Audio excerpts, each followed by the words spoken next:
오늘 우리가 봉독한 말씀을 통해서 하나님이 모세를 부르셨는데, 오늘 주일, 다음 주일 두 번에 걸쳐서 그 모세를 어떻게 부르셨는지, 또 왜 부르셨는지, 그 부르심 앞에 모세가 어떻게 쓰임을 받았는지에 대한 말씀을 나누려고 합니다. 오늘 우리가 봉독한 그 본문의 말씀 속에 모세는 호렙산 근처 미디안 광야에서 생활을 하고 있었던 때였습니다. 그 장인이죠. 그 이드로가 장인인데, 그 이드로의 양을 치면서 오랜 세월들, 그 40년이라고 하는 세월을 보내고 있었던 것입니다. 그가 젊었을 때 민족을 구해보려고 열심을 내 보았지만 살인자가 되어서 결국은 미디안 광야로 도망을 쳐 있는 상황이었습니다. 해가 저무는 석양처럼 모세의 삶도 누구도 그 모세를 기억해 주지 않는 그러한 노인의 쓸쓸한 애로운 노인의 삶을 살아가고 있었던 것입니다. 그런데 어느 날 그 양떼를 몰고 호렙산을 향하여서 가고 있었는데, 그곳에서 특별한 하나님의 은혜를 경험하게 되었던 것입니다. 오늘 모세를 만나 주신 그 하나님, 오늘 우리 성도 한 분 한 분을 만나 주실 줄로 믿습니다. 모세가 하나님을 만난 장소가 어디였을까요? 또 그 만난 장소에서 어떤 경험들을 했을까요? 오늘 말씀 첫 번째, 하나님은 광야에서 모세를 만나 주셨습니다. 우리 출애굽기 오늘 3장 1절 말씀, 봉독한 말씀 우리 한번 같이 봉독하겠습니다. 모세가 그의 장인 미디안 제사장 이드로의 양떼를 치더니 그 떼를 광야 서쪽으로 인도하여 하나님의 산 호렙에 이르매. 아멘. 여기에 광야라고 하는 단어가 나옵니다. 모세가 광야의 삶 속에서, 광야의 일상의 삶 속에서 하나님을 만나고 특별한 경험을 하게 되었던 것입니다. 여러분이 광야는 어떤 장소일까요? 우리나라는 팔도 강산이 다 아름답고 초목이 무성합니다. 그러나 이 사막 광야의 땅은 메마르고 간조한 땅입니다. 풀 한 폭이 나무 한 그루 자랄 수 없는 그런, 비가 내리지 않고 낮에는 그 뜨거운 태양열로 인해서 그늘이 없으니까 더 뜨겁습니다. 밤에는 무서운 추위가 찾아오는 곳이 바로 광야입니다. 사람도 동물도 살아가기 어려운 이 광야, 거기에는 가끔 무서운 동물들이 나타나기도 하고 뱀이나 정갈이 사는 그런 광야이기도 합니다. 가끔 도둑들이 있다가 또 지나가는 사람들이 있으면 빼앗고, 그래서 바울 사도도 광야의 위험을 당했다라고 그런 표현을 하고 있습니다. 그만큼 무섭고 사람이 머물 수 없는 곳이 바로 광야인 것입니다. 모세가 이 광야에서 양떼를 이제 호렙산을 향하여 그 떼를 몰고 가고 있을 때, 바로 그 광야에서 하나님을 만나는 소중한 경험을 하게 되어진 것입니다. 우리가 살아가기 어려운 그런 광야이지만 바로 이 광야는 하나님을 만나는 장소가 되어지고 하나님이 훈련하는 훈련의 장소가 되어지기도 합니다. 다윗이 왕이 되기 전에 사울 왕에게 피하여 도망친 곳이 바로 광야였습니다. 광야에서 다윗은 어떻게 하나님을 의지해야 하는지 믿음으로 하나님을 의지하는 방법을 배웠습니다. 광야에서 만났던 그 한 사람 한 사람이 얼마나 소중한지, 그 한 사람 한 사람을 광야에서 소중하게 여겼는데 바로 그들이 이 다윗을 돕는 소중한 동역자들이 되었던 것입니다. 광야는 오늘 우리가 지리적인 그런 광야를 가지 않는다고 해도 우리가 영적인 광야, 마음의 광야를 만나며 살아갈 때가 많이 있습니다. 무서운 질병을 만나는 것도 광야이기도 하고, 어떤 사업의 실패나 가정의 어떤 어려움이나 이런 모든 삶이 우리 인생의 광야인 것입니다. 이 광야에서 우리가 하나님을 경험하고 하나님을 만나야 되는 것입니다. 광야를 경험하지 않는 분은 한 사람도 없는 것 같습니다. 이번 비전 트립을 통해서 우리 중고청과 대화를 많이 나눌 기회가 있었습니다.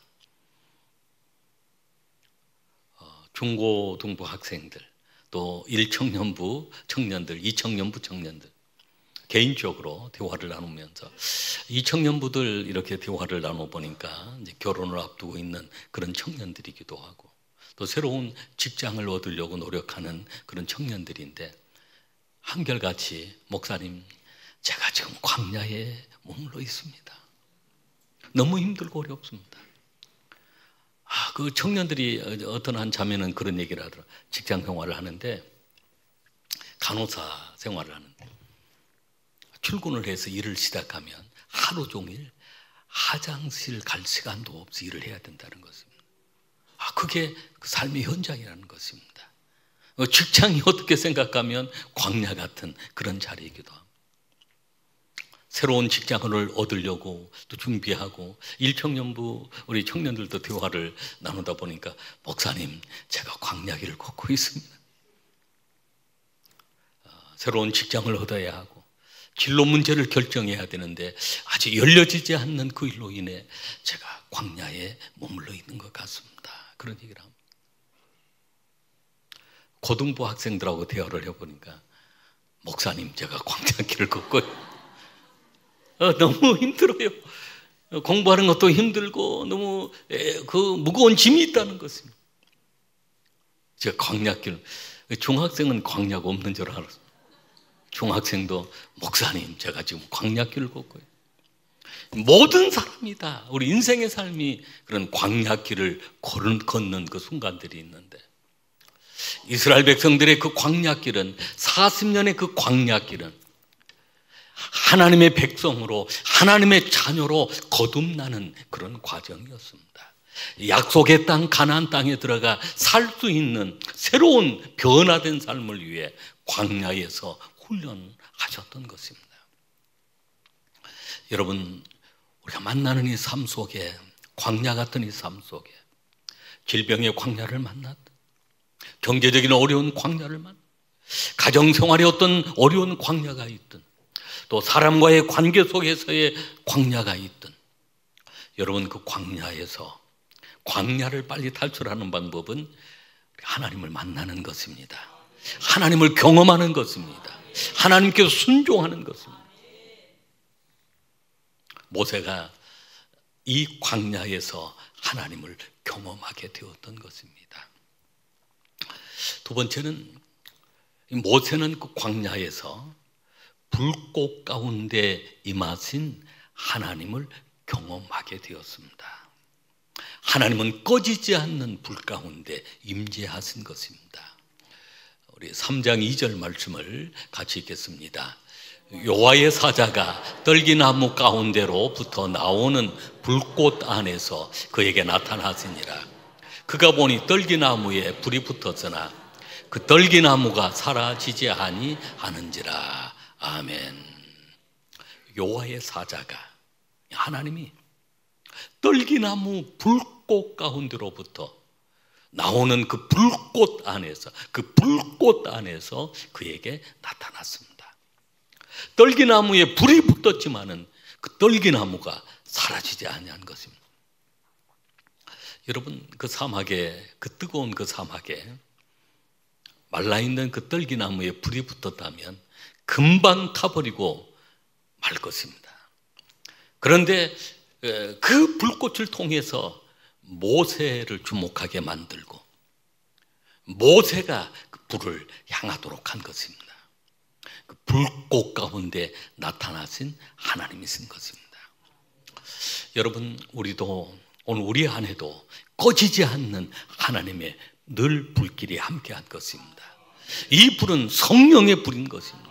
성령의 불이 우리 가운데 함께할 때 꺼지지 않는 이 불 가운데 역사하시는 것입니다.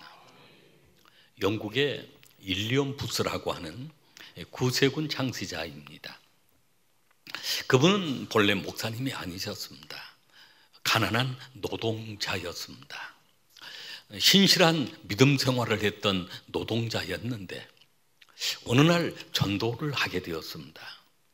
전도를 하자마자 그 사람이 회개하고 하나님께로 돌아온 것입니다. 눈물을 흘리며 하나님께로 돌아오는 것을 보고 그는 그렇게 고백을 했습니다. 나는 이 일에 내 일생을 바쳐야 되겠다. 하나님이 나를 부르신다라고 생각하고 내 안에 성령의 불이 오늘 사명을 주셨다라고 고백을 하게 되었던 것입니다. 부스 목사님은 늘 이렇게 말을 했다고 합니다. 세상이 내 마음속에 있는 이 불을 끄지 못하게 하라. 하나님이 붙이신 불은 꺼지지 않는다. 사명의 불은 결코 꺼지지 않는다라고 이야기를 한 것입니다. 그렇습니다. 하나님이 오늘 우리 가운데 불을 붙여주시는 것입니다. 성령의 불이 우리 가운데 함께한 것입니다. 마가 다락방에 모였던 120명의 성도들, 그들이 성령의 불이 임하도록 간절히 기도했습니다. 그들 가운데 각 사람 위에 성령의 불이 임하였을 때 꺼지지 않는 그 불을 통해서 그 불이 예루살렘으로 온 유대로 사마리아로 땅끝까지 복음이 전파되어지는 불이 되었던 것입니다. 오늘도 하나님은 성령의 불로 우리와 함께해 주심을 믿으시기를 바랍니다. 광야 같은 세상에서 오늘 불붙은 떨기나무, 이 떨기나무는 우리 인생과 같은 그 이스라엘 사람이 바로 떨기나무이고, 연약한 이스라엘 사람, 오늘 연약한 우리가 바로 떨기나무와 같은데 우리 가운데 성령의 불을 통해 하나님이 임재하심, 또 하나님을 경험하는 소중한 축복이 임하게 될 줄로 믿습니다. 마지막 세 번째는 하나님을 향하여 돌이키는 순간 하나님은 그 이름을 불러주셨습니다. 돌이켰다. 제가 어젯밤에 도착을 해서 이 출애굽기 말씀을 묵상하는데 가장 제 마음속에 강하게 제 마음을 사로잡았던 단어가 이 돌이킴에 대한 단어, 돌아서 그 떨기나무를 돌아보았다. 근데 하나님은 그 돌아보는 모세를 또 보신지라라고 했습니다. 돌이킨다는 것, 돌아선다는 것, 하나님께로 돌아선다는 것, 이것처럼 소중한 축복은 없는 것 같습니다. 우리 봉독한 3절로 4절 말씀 같이 읽겠습니다. 이에 모세가 이르되 내가 돌이켜 가서 이 광경을 보리라. 떨기나무가 어찌하여 타지 아니하는고 하니 그때 여호와께서 그가 보려고 돌이켜 오는 것을 보신지라. 하나님이 떨기나무 가운데서 그를 불러 이르시되 모세야 모세야 하시매 그가 이르되 내가 여기 있나이다. 아멘. 여러분, 그렇습니다. 모세가 그 신기한 광경을 보고 돌이켜서 그 떨기나무 그 불꽃을 향하여 가게 된 것입니다. 돌이켜 또 일어서서 돌아서서 하나님이 현현한 떨기나무를 향하였을 때 하나님이 보신지라라고 했습니다. 여러분, 하나님이 여러분이 돌이켜 하나님을 향하는 것, 이것을 회개라고 표현합니다. 회개는 하나님께로 돌이키는 것입니다. 옛생활, 우상숭배했던 옛생활을 벗어버리고 하나님께로 돌이키는 것, 이것이 바로 회개인데 하나님은 보신지라라고 했습니다. 돌아서는 그 순간, 또 돌아보는 그 순간, 돌이켜서 오는 그 순간을 하나님은 귀하게 여겨주시고 그때 그 사람의 이름을 불러주신 것입니다. 모세야, 모세야. 이 40년의 미디안 광야 생활이 얼마나 힘들었니? 이제 내가 너와 함께 할 것이다. 너는 놀라운 사명자가 될 것이다 라고 모세를 불러주신 것입니다. 여러분, 우리의 신앙생활은 우리가 돌아서서 하나님을 향하여 초점을 맞추는 것입니다. 오늘 이 자리에 계신 여러분들이 세상에서 돌이켜 하나님께로 나오는 하나님의 거룩한 백성들입니다. 하나님은 여러분 한 분 한 분을 보시고 여러분의 한 분 한 분 그 이름을 불러주시는 것입니다. 모세야 모세야, 사무엘아 사무엘아 하신 것처럼 우리의 이름을 불러주신, 우리 이름을 불러주셨다는 것은 인격적인 만남이 이루어지고 있다는 것입니다. 우리 교회 안에 신앙 7기둥 세우는 그런 신앙 훈련을 하고 있습니다. 예배 훈련, 예배의 자리로 우리가 돌이키는 것, 중단되었던 예배 생활, 소홀했던 그 예배 생활, 우리가 돌이켜서 하나님을 향할 때 하나님은 그 영혼을 바라보시는 것입니다. 소중하게 바라보시는 것입니다. 말씀과 멀어져 있었던 우리의 신앙생활이 이제는 돌이켜서 말씀을 가까이 할 때 그 말씀을 통해서 오늘 우리에게 풍성한 은혜를 부어주시는 것입니다. 기도의 자리도 마찬가지입니다. 세상이 너무나 힘들고 지쳐 있어 기도의 자리를 놓쳐버리는 그런 경우들이 있습니다. 기도를 놓침으로 인해 하나님과 단절되고 대화가 끊겨버리는 그런 경우가 있습니다. 여러분, 신앙생활을 해도 뭐 한 달을 하고 1년을 해도 하나님과 한마디 대화 없이 할 수가 있습니다. 여러분, 가정생활을 하는데 부모와 자식이 부부간에 한 달이고 2달이고 대화 한마디 없이 한다면 얼마나 힘들겠습니까? 뭐 방법은 있겠죠. 대화하는 방법. 쪽지에 적어서 어떤 부부가 그랬다고 그러잖아요. 내일 아침에 나 5시에 깨워줘. 그런데 아내가 5시에 깨워줬어요. 뭐라고 깨워줬냐면 종이에다 적어서 5시에 일어나세요 하고 갖다 줘. 그런 대화는 진정한 대화가 안 되는 것입니다. 하나님과의 그 대화. 그래서 우리가 깨워서 일어나 돌이켜 하나님을 향하여 기도의 자리로 나올 하나님은 보시는지라 라고 해요. 그 모든 7기도입니다. 전도하는 자리, 11조하는 그 자리, 또 봉사하고 열심히 교회에 봉사하고 헌신하다가 뭐 시험이 들거나 어느 순간 영적인 사춘기가 올 때가 있습니다. 꼭 내가 이것을 해야 하나? 예배만 드리면 안 될까? 주일날 너무 힘들어하고 봉사 자리를 놓치는 그런 경우가 있습니다. 사명자가 사명을 놓치면 영적으로 힘이 약해지기 시작합니다. 그때 약해지면 또 사단이 공격을 해오는 것입니다. 돌이켜 여러분 주님을 향할 때, 사명을 향할 때 보시는지라 라고 했습니다. 목회자와 동역하는 일도 마찬가지입니다. 그 7기둥이 다 마찬가지입니다. 여러분, 좋은 그 신앙을 향해서 돌이키시길 바랍니다. 누가복음 15장에 보면 탕자의 비유 얘기가 나옵니다. 우리가 잘 아는 얘기입니다. 아버지의 사랑을 받았던 둘째 아들이 있었습니다. 네, 가정생활 가운데 아버지의 간섭이 싫었는지, 아니 스스로 빨리 독립을 하고 싶었는지 어느 날 아버지에게 찾아갔습니다. 아버지, 제가 할 말이 있습니다. 말해보아라. 아버지, 저에게 나눠줄 유산이 있죠. 그것을 미리 좀 주시면 좋겠습니다. 아들이 요구하는 그 요구를 아버지는 거절하기가 힘들었습니다. 그래서 그 둘째 아들에게 줄 유산을 나누어 주었습니다. 그랬더니 그 아들이 돈을 받자마자 오늘날 같으면 환전을 한 거예요. 환전을 해서 이제 외국으로 간 것, 타국으로 간 것입니다. 그 돈을 가지고 허랑방탕한 생활을 한 것입니다. 술 친구들을 만나고 도박을 하고 도박하는 친구를 만나고 이렇게 저렇게 사기를 당하고 어느 한순간에 그 많던 재산이 한순간에 다 사라지고 말았습니다. 너무너무 배가 고파. 돼지들이 먹는 취업 열매를 먹고자 했지만 그것마저 주는 사람이 없었습니다.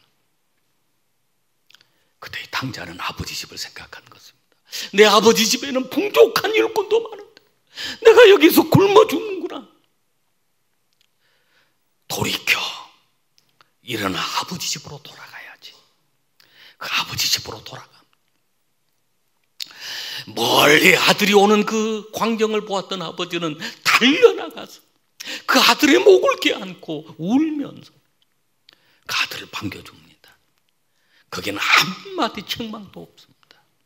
새 옷을 입혀라, 새 신을 신겨라, 가락지를 끼워라, 살찐 송아지를 잡아서 잔치를 하자.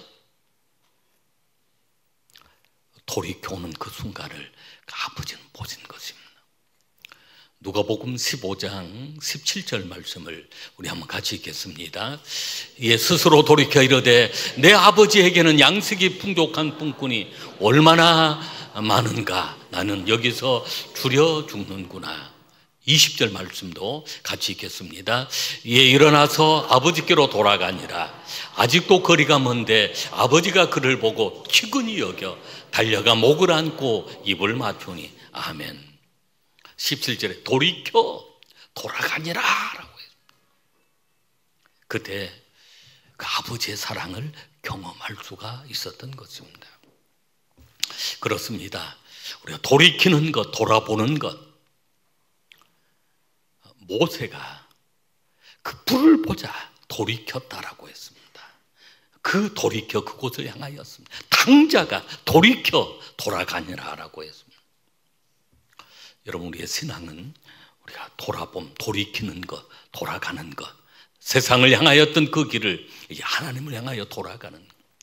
그때 하나님은 부르심, 모세야 모세하고 불러주신 것처럼 우리를 불러주시고 거기에 응답은 내가 여기 있나이다. 할렐루야. 이 말씀 뒤에 5절 말씀부터는 다음 주일에 선포하도록 하겠습니다. 우리 기도하시겠습니다. 하나님 감사합니다.